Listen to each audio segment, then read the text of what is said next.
Hi friends, welcome back to our channel. எல்லாரும் எப்படி இருக்கீங்க? கண்டிப்பாக நல்லா இருப்பீங்கன்னு நம்புகிறேன். இன்றைக்கி நம்ம சேனலில் டே டு டே லைஃப்பில் நம்ம எல்லாருக்குமே ரொம்ப யூஸ்ஃபுல்லாக இருக்கக்கூடிய கிச்சன் டிப்ஸ் அண்ட் ட்ரிக்ஸ் தான் ஷேர் பண்ணியிருக்கேன். ஸோ வீடியோ இன்ட்ரெஸ்டிங்காக இருக்கும், ஸ்கிப் பண்ணாமல் பாருங்கள். அதுக்கு முன்னாடி நீங்கள் இப்போ தான் நம்ம சேனலை ஃபஸ்ட் டைம் பார்க்குறதா இருந்தால் இப்போவே சப்ஸ்கிரைப் பண்ணிக்கோங்க. கூட இருக்க பெல் சிம்லையும் கிளிக் பண்ணிக்கோங்க. இப்போ வாங்க வீடியோக்குள்ளே போகலாம்.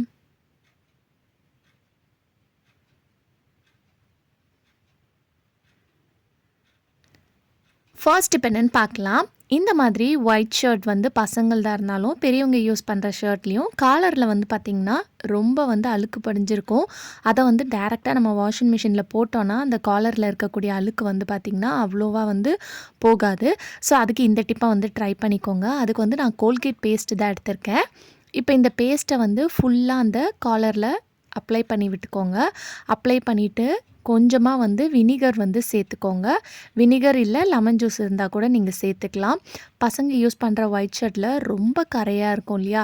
ஸோ அந்த மாதிரி டைமில் இந்த டிப் வந்து ரொம்ப யூஸ்ஃபுல்லாக இருக்கும். இப்போ இது ரெண்டுத்தையும் நல்லா வந்து கையில் ஸ்க்ரப் பண்ணி விடுங்க. இந்த மாதிரி தேய்ச்சி விடும்போது அதில் இருக்கக்கூடிய அழுக்கெல்லாம் வந்து பார்த்திங்கன்னா உங்களுக்கு க்ளீனாக வந்து ரிமூவ் ஆயிரும்.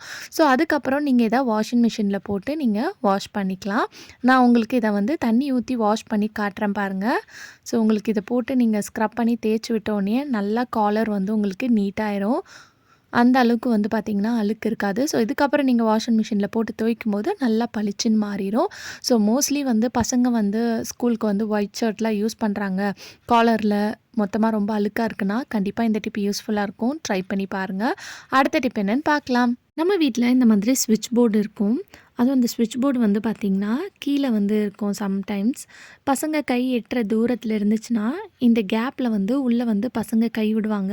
அந்த மாதிரி விட்டால் வந்து அது சேஃப் கிடையாது இல்லையா? ஸோ அதை அவாய்ட் பண்ணுறதுக்கு இந்த டிப்பை ட்ரை பண்ணுங்கள். நம்ம வீட்டில் டபுள் டேப் கண்டிப்பாக வச்சுருப்போம்.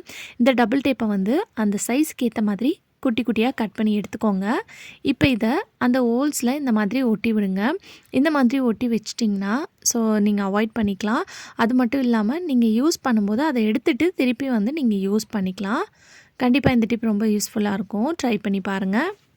பச்சை மிளகா வாங்கிட்டு வந்த உடனே இந்த மாதிரி ஸ்டோர் பண்ணி வைங்க. ரொம்ப நாள் வரைக்கும் பழுத்து போகாமல் இருக்கும். மெயினாக அதோட காம்பை வந்து எடுத்துருங்க. அந்த காம்பை எடுத்ததுக்கப்புறம் நீங்கள் ஸ்டோர் பண்ணி வைக்கிற அந்த பாக்ஸில் வந்து ஒன்று டிஷ்யூ பேப்பர் இல்லைனா ஒரு காட்டன் கிளாத்தை வந்து போட்டு வைங்க. போட்டுட்டு அதுக்கு மேலே வந்து இந்த மாதிரி காம்பை எடுத்துட்டு பச்சை மிளகாவை போட்டு வைங்க. ஒரு பச்சை மிளகா பழுத்து இருந்துச்சுன்னா கூட எடுத்துருங்க. அதுக்கப்புறம் இது கூட வந்து கொஞ்சமாக வந்து மஞ்சத்தூள் வந்து சேர்த்துக்கோங்க. இந்த மாதிரி வைக்கும் போது பச்சை மிளகா ரொம்ப நாள் வரைக்கும் வந்து பார்த்திங்கன்னா ஃப்ரெஷ்ஷாக இருக்கும்.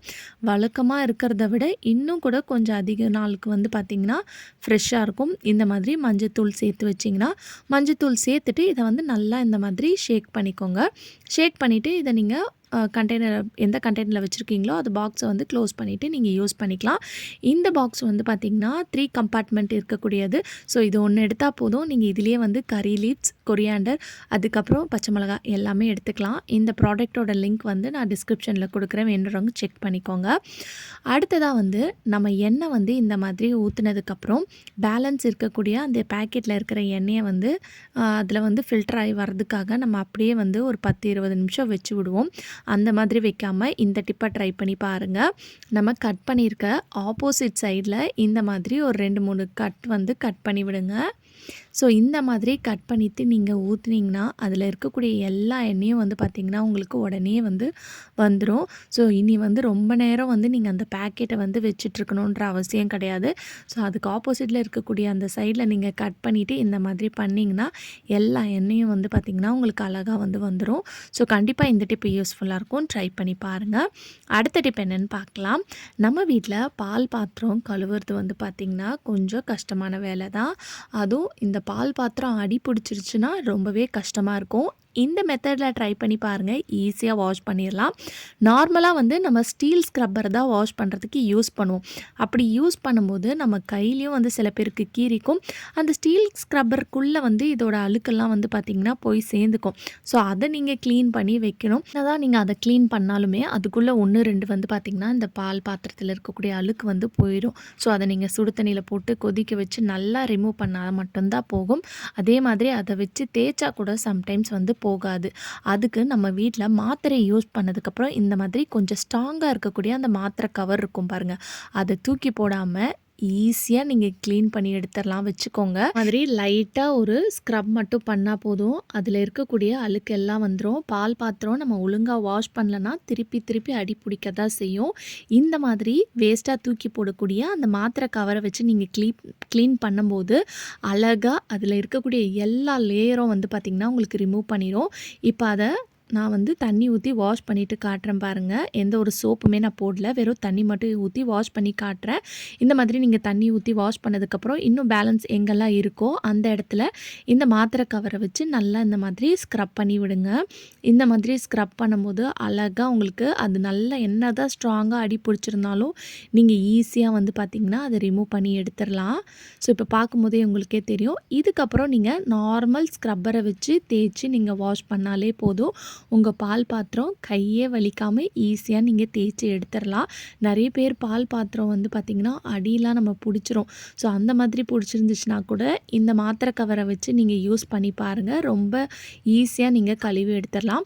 அதே மாதிரி இதோட பேக் சைடில் கூட இந்த மாதிரி அழுக்கு கரைகள் இருக்கும் இல்லையா, கருப்பு கருப்பாக, அதை ரிமூவ் பண்ணுறதுக்கும் நீங்கள் இந்த மாத்திரை அட்டையை வச்சு லைட்டாக இந்த மாதிரி தேய்ச்சி விட்டிங்கன்னா அது ரிமூவ் ஆயிரும். அதுக்கப்புறம் இந்த ஸ்டீல் ஸ்க்ரப்பரை வச்சு லைட்டாக வந்து தேய்ச்சிட்டு நீங்கள் வாஷ் பண்ணி எடுத்திங்கன்னா நல்லா பாத்திரம் புதுசு மாதிரி பளிச்சுன்னு மாறிடும். ஸோ கண்டிப்பாக இந்த டிப் ரொம்ப யூஸ்ஃபுல்லாக இருக்கும். எல்லோரும் ட்ரை பண்ணி பாருங்கள். இப்போ நல்லா தேய்ச்சதுக்கப்புறம் நான் உங்களுக்கு தண்ணி ஊற்றி வாஷ் பண்ணி காட்டுறேன் பாருங்கள். ஸோ நல்லா பளிச்சுன்னு இருக்கும், பார்க்குறதுக்கு க்ளீனாக ஆயிரும். அது உங்கள் கையே வலிக்காமல் நீங்கள் ஈஸியாக வந்து க்ளீன் பண்ணி எடுத்துடலாம். நிறைய பேருக்கு ஸ்டீல் ஸ்க்ரப்பர் யூஸ் பண்ணோன்னா கை வந்து கொஞ்சம் வலிக்கிற மாதிரி இருக்கும். அந்த டைமில் இந்த டிப்பை ட்ரை பண்ணி பாருங்கள். அதே மாதிரி பால் பாத்திரம் அடுப்பில் வச்சு நல்லா அடி பிடிச்சிருச்சு, ரொம்ப ட்ரையாக இருந்தால் கூட இந்த மாத்திரை கவரை வச்சு நீங்கள் க்ளீன் பண்ணிடலாம். நீங்கள் இதை வந்து பால் பாத்திரம் நம்ம மோஸ்ட்லி வாஷ் பண்ணணும்னா ஊற வைப்போம். நீங்கள் ஊற வைக்கணும்னு அவசியமே கிடையாது.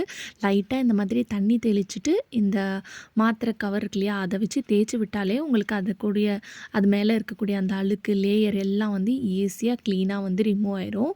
ஸோ பார்க்கும்போதே உங்களுக்கு தெரியும். ஸோ கொஞ்சம் லைட்டாக சூடாக இருந்தனால நான் வந்து அந்த கிளாத்தை வச்சு இந்த மாதிரி பிடிச்சிட்டு பண்ணுறேன். ஸோ பாருங்கள். ஸோ கண்டிப்பாக இந்த டிப்பை ட்ரை பண்ணி பாருங்கள்.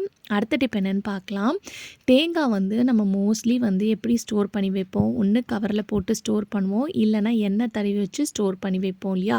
இந்த மெத்தடை வந்து ட்ரை பண்ணி பாருங்கள். ரொம்ப ஹெல்ப்ஃபுல்லாக இருக்கும். எப்போவுமே தேங்காய் யூஸ் பண்ணும்போது அதோட கண்ணு பகுதியாக இருக்கும் இல்லையா, அந்த போர்ஷனை வந்து ஃபஸ்ட்டு யூஸ் பண்ணிடுங்க.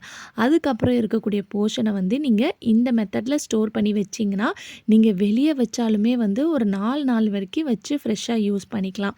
அதுக்கு வந்து நான் இங்கே கல் உப்பு தான் எடுத்திருக்கேன். ஸோ இந்த கல் உப்பை வந்து இந்த தேங்காய் ஃபுல்லாக இந்த மாதிரி அப்ளை பண்ணி விடுங்க. இந்த மாதிரி ஃபுல்லாக சுற்றி அப்ளை பண்ணி விட்டுருங்க. இந்த மாதிரி அப்ளை பண்ணிவிட்டு நீங்கள் வெளியே வச்சாலே 4 நாள் வரைக்கும் ஃப்ரெஷ்ஷாக வச்சு நீங்கள் யூஸ் பண்ணிக்கலாம். நீங்கள் உள்ளே ஃப்ரிட்ஜில் வைக்கிறதா இருந்தாலும் நீங்கள் வச்சுக்கலாம். ஸோ கண்டிப்பாக இந்த டிப் யூஸ்ஃபுல்லாக இருக்கும். ட்ரை பண்ணி பாருங்கள். ஓகே ஃப்ரெண்ட்ஸ், இன்றைக்கி வீடியோவில் நான் ஷேர் பண்ணி இந்த டிப்லேருந்து ஏதாவது ஒரு டிப் கண்டிப்பாக உங்களுக்கு யூஸ்ஃபுல்லாக இருக்கும். அப்படி யூஸ்ஃபுல்லாக இருந்துச்சுன்னா மறக்காமல் நம்ம சேனலை பண்ணுங்கள், ஷேர் பண்ணுங்கள், கமெண்ட் பண்ணுங்கள், சப்ஸ்கிரைப் பண்ணிக்கோங்க. தேங்க்யூ.